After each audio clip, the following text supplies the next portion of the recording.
Nouvelle vidéo audio, comme ça permet de changer un petit peu l'énergie habituelle.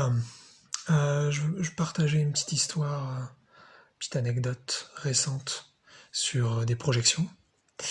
Bon, j'ai fait pas mal de vidéos dessus, je parlais un petit peu de ce que c'était, pour ceux qui savent pas, et puis des degrés de projection possibles, c'est-à-dire à la fois le petit niveau simple, il y a quelque chose en moi que je veux pas voir, et je rencontre des gens une fois de temps en temps qui représentent cette partie, mais comme j'aime pas cette partie de moi, bah, je juge les gens que je rencontre, ça me permet de me soulager, de ne pas juger cette partie de moi, hein, c'est le mécanisme extrêmement classique qu'on retrouve. Et puis j'avais parlé donc du degré un peu plus extrême, donc dans l'autre sens, où là, bah, tout ce qu'on peut penser de la société, tout ce qu'on peut penser de la planète, c'est une projection gigantesque. Exemple, puisque là on traverse une crise climatique à l'heure où je parle en 2022, eh bien, on pourrait imaginer qu'il y a beaucoup de gens, par exemple, enfin, chacun va réagir différemment. Il y en a qui vont être en colère, d'autres tristes, d'autres désespérés, d'autres peut-être plein d'espoir, d'autres plein de projets, d'autres ils vont se sentir qu'il n'y a rien à faire. Donc chacun va réagir différemment. Mais prenons peut-être le cas le plus classique qui serait la peur, hein, c'est-à-dire que de la même façon que lorsqu'on annonce une guerre, on annonce une maladie qui touche tout le monde, on annonce ou voilà, une crise climatique ou un truc un petit peu d'ordre planétaire ou en tout cas de très grand, eh bien le sentiment que l'on ressent, c'est aussi une projection. Et donc là, c'est un degré beaucoup plus vaste parce que si par exemple face à la crise climatique, je ressens une énorme peur, j'ai vraiment l'impression que cette peur est justifiée puisque le problème semble très très très grand. Et en fait, plus les parties de moi que je ne veux pas voir sont profondes, plus elles vont se projeter sur des choses très très vastes, très très grandes, afin d'être toujours plus cachées. Car quoi de mieux que de se cacher dans quelque chose de gigantesque, on ne soupçonnera jamais que c'est dedans. Alors que si je rencontre une personne une fois de temps en temps qui me montre un truc, ce sera peut-être un petit peu moins caché, parce que de temps en temps je me dirais c'est quand même bizarre de rencontrer cette personne, ce genre de personne une fois de temps en temps. C'est par exemple quelqu'un qui serait hypocrite alors qu'on pense qu'on n'est pas hypocrite, ou quelqu'un qui serait très généreux alors qu'on pense qu'on n'est pas généreux. Voilà, ça marche bien sûr pour les choses positives aussi. Donc de temps en temps, au bout d'un moment, on va commencer à se rendre compte, on va se dire c'est quand même bizarre parce que je rencontre toujours ce genre de personnes, mais mes potes, mes amis n'ont pas cette expérience-là, c'est quand même bizarre que ça m'arrive à moi. Et là, on commence à se dire bah, peut-être que c'est une partie de moi en fait qui est à l'extérieur. Pété donc, je veux dire, à l'intérieur et pas vu et donc à l'extérieur. Et donc pour les trucs très très grands, justement, ça ne se voit pas. Et c'est vachement dur à voir parce que il faut, je trouve, beaucoup progresser, et surtout, il faut être prêt, c'est beaucoup d'humilité, je trouve. Et donc, je vais partager des choses qui me sont arrivées récemment. En fait, il y a quelques années, j'ai pris des substances spirituelles, j'ai pris un dérivé du LSD, puis j'ai pris un dérivé de l'ayahuasca. J'avais fait une vidéo là-dessus dans les premières qui en parlaient. Et, euh, et en fait, bon, bah, c'est très intéressant de mon point de vue de prendre ces substances-là, bien sûr, dans un contexte le plus sécurisé possible. Et il faut être très briefé sur ce qu'on va vivre parce que ça peut être très dangereux. Mais au-delà de ça, une fois que le cadre de sécurité est posé, eh bien, ce qui est très intéressant, c'est qu'on va vivre des choses en fait assez profondes, très spirituelles justement. Et un des trucs que là je vais redire pour pouvoir ensuite revenir sur le sujet, c'est que sous LSD, ce que j'avais vécu, c'est que j'avais vécu plein de trucs, hein, mais un des trucs qui m'avait marqué, c'est que si j'avais vraiment perçu que lorsque j'étais triste, le monde était triste. Un peu bizarre peut-être d'entendre ça, parce qu'on se dit bah t'es pas tout seul, donc non, tu contrôles pas les autres et tout. Mais il s'agit pas de ça en fait, c'est juste qu'on est un, et donc à des niveaux très profonds, il se passe a priori la même chose partout. C'est juste que en surface on ne le vérifie pas, à part si on a beaucoup de conscience, mais c'est ça qui se passe en fait. Et donc j'avais vécu ça sous LSD. Alors évidemment, après l'effet de la substance spirituelle finit par s'en aller, et puis bah on revient un petit peu à la normale, et ces effets-là se dissipent, et on revient avec, je dirais, ce qu'on pourrait appeler la conscience du quotidien. Et en fait, ce qu'il faut savoir, c'est que ce soit l'héroïne, la morphine, le LSD, la DMT, toutes sortes finalement de substances. J'ai pas essayé toutes celles que j'ai citées, hein, mais c'est juste pour en parler comme ça. Et puis il y en a qui sont beaucoup plus dangereuses que d'autres, et puis il y en a qui sont accoutumantes et d'autres qui ne le sont pas. Le LSD n'est pas accoutumant, bref, petit aparté. Et c'est qu'en fait, le corps peut produire ces substances-là sans qu'on les ingère. Donc ça, c'est super intéressant. C'est juste que, bon, la médecine n'en parle pas comme d'habitude, et puis la société ne s'y intéresse pas aussi comme d'habitude. Hop, petite critique de saut perso gratuite. et, euh, et en fait, donc on peut tout à fait vivre des expériences de LSD sans prendre de LSD. Voilà le propos. Et c'est, donc j'en ai déjà eu un petit peu, mais c'est vrai que c'est quand même assez rare pour moi en tout cas. Et là dernièrement, il m'est arrivé quelque chose de pas important pour la vidéo, mais voilà, qui a généré en moi beaucoup d'émotions. Et ça a fait que j'ai eu donc une expérience, j'ai eu plusieurs choses. J'ai eu à un moment donné, j'ai ressenti que je me dissolvais dans l'environnement, que je devenais invisible comme l'environnement. Alors ça, c'est assez génial parce que ça fait penser un peu à l'unité, mais une sorte d'unité négative. C'est comme si je n'existais pas et que rien n'existait aussi. Donc ça, c'est typiquement, tout ça, c'est vachement intéressant, je trouve, d'avoir vécu ça sans substance, parce que c'est typiquement le genre de choses qu'on ressent et qu'on peut vivre avec substance. Et donc, et puis sinon, d'un point de vue peut-être plus projection, j'ai aussi vécu dernièrement que tout était fade. Alors je vais expliquer un peu plus. D'ailleurs, j'ai aussi ressenti que tout était vide.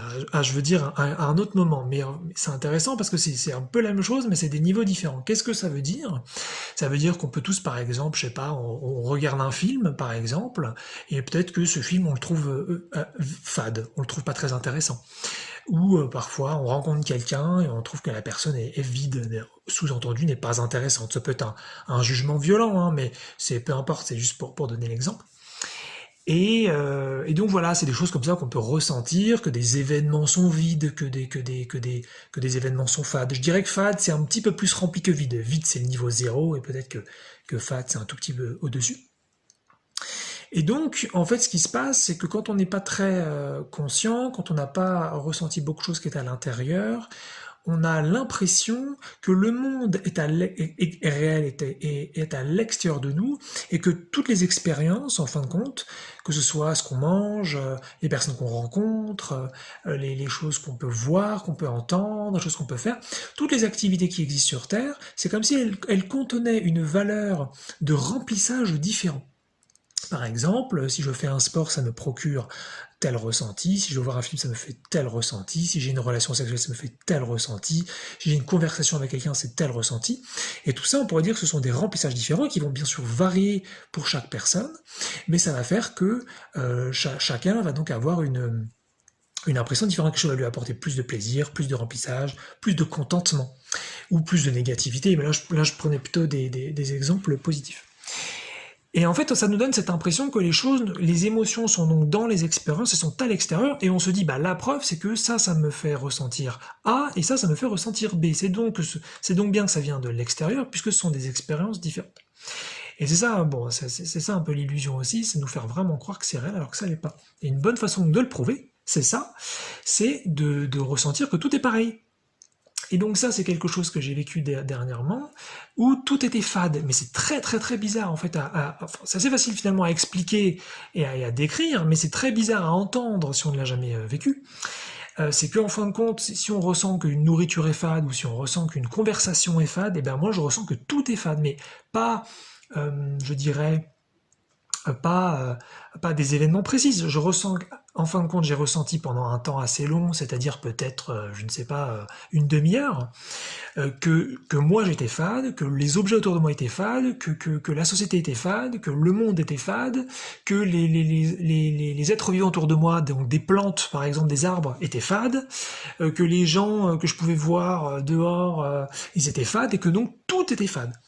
Et alors faut quand même avoir l'habitude de ce genre de truc un petit peu, faut connaître un peu pour pas être trop impressionné, parce que c'est comme sous LSD en fait, ça peut sonner un petit peu. On se dit oh là là, mais qu'est-ce qui se passe? Et c'est assez génial parce que ça permet dans ces moments-là de voir que tout ça, toutes les expériences, toutes les émotions, tout vient de l'intérieur.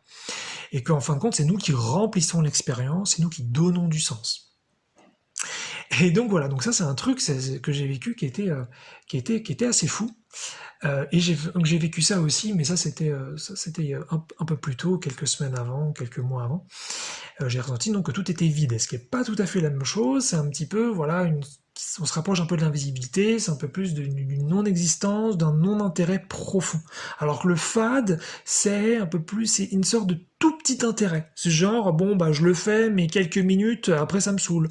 Alors que le vide, c'est zéro, il y a zéro excitation, il y a zéro envie, il y a zéro désir. Donc ça, c'est quelque chose que je trouve assez génial quand on se rapprocher un petit peu de l'unité. Puis moi, comme dans les dernières vidéos, j'ai parlé un peu de féminin, c'est-à-dire peut-être plus de conscience, de contemplation, d'ancrage, d'essayer un petit peu plus d'être là tout de suite et de sentir un petit peu ce qui se passe dans le ventre et de sortir du mental. Hein, bien que ça se fasse tout seul, hein, c'est pas une pratique. Sinon, enfin, en tout cas pour moi, ça me fait vite chier. Mais en fait, c'est ça, je pense qu'en allant davantage dans le féminin, en plantant la graine, comme dirait Laurent Lévy, eh bien, c'est finalement effectivement laisser ces choses remonter. Et en fait, c'est ces émotions qui étaient là depuis très longtemps, qui sont chez tout le monde. Alors pas les mêmes. Hein, il y en a qui traînent des haines, d'autres qui traînent des colères. Moi, je traîne du vide, donc je sais depuis longtemps. Donc on a des trucs différents. Euh, mais euh, mais c'est assez fou en fait de voir quand ça monte et que c'est n'importe où, parce qu'après c'est vraiment le monde entier qui prend une couleur, et c'est très très étrange en fait, c'est qu'on se rend compte qu'on colorise le monde, c'est comme si le monde c'était une sorte de coloriage pour enfants, avec donc en blanc avec des lignes pour que ça fasse un dessin, et qu'ensuite on va chercher nos petits crayons, nos petits feutres, et puis on dit ah moi j'ai envie de mettre telle couleur, je vais mettre telle couleur, et c'est vraiment ça en fait. Et puis dans la même lignée, dernièrement aussi ce que j'ai eu, alors ça c'était pour un temps peut-être un peu plus court, c'était environ 15 minutes, j'ai eu, euh, j'ai eu aussi une colorisation de noir. Ça veut dire que tout était noir. C'était impressionnant, tout le monde était devenu noir. Alors pas noir au sens de la couleur, là je suis sur la métaphore, c'était dark quoi. Ça veut dire vraiment c'était très sombre. C'était comme si c'était limite j'avais l'impression d'être dans un monde post-apocalyptique. Et pareil, tout ça sans substance. Donc très très très intéressant de voir la puissance que l'on a, même si tout ça bien sûr n'est pas encore contrôlé, conscient, teasé, je veux dire pleinement. Mais c'est vraiment, c'est très intéressant personnellement, je trouve, de voir à quel point il y a la possibilité en interne de choisir finalement quelque chose et de rendre donc le monde ensuite de la même couleur partout.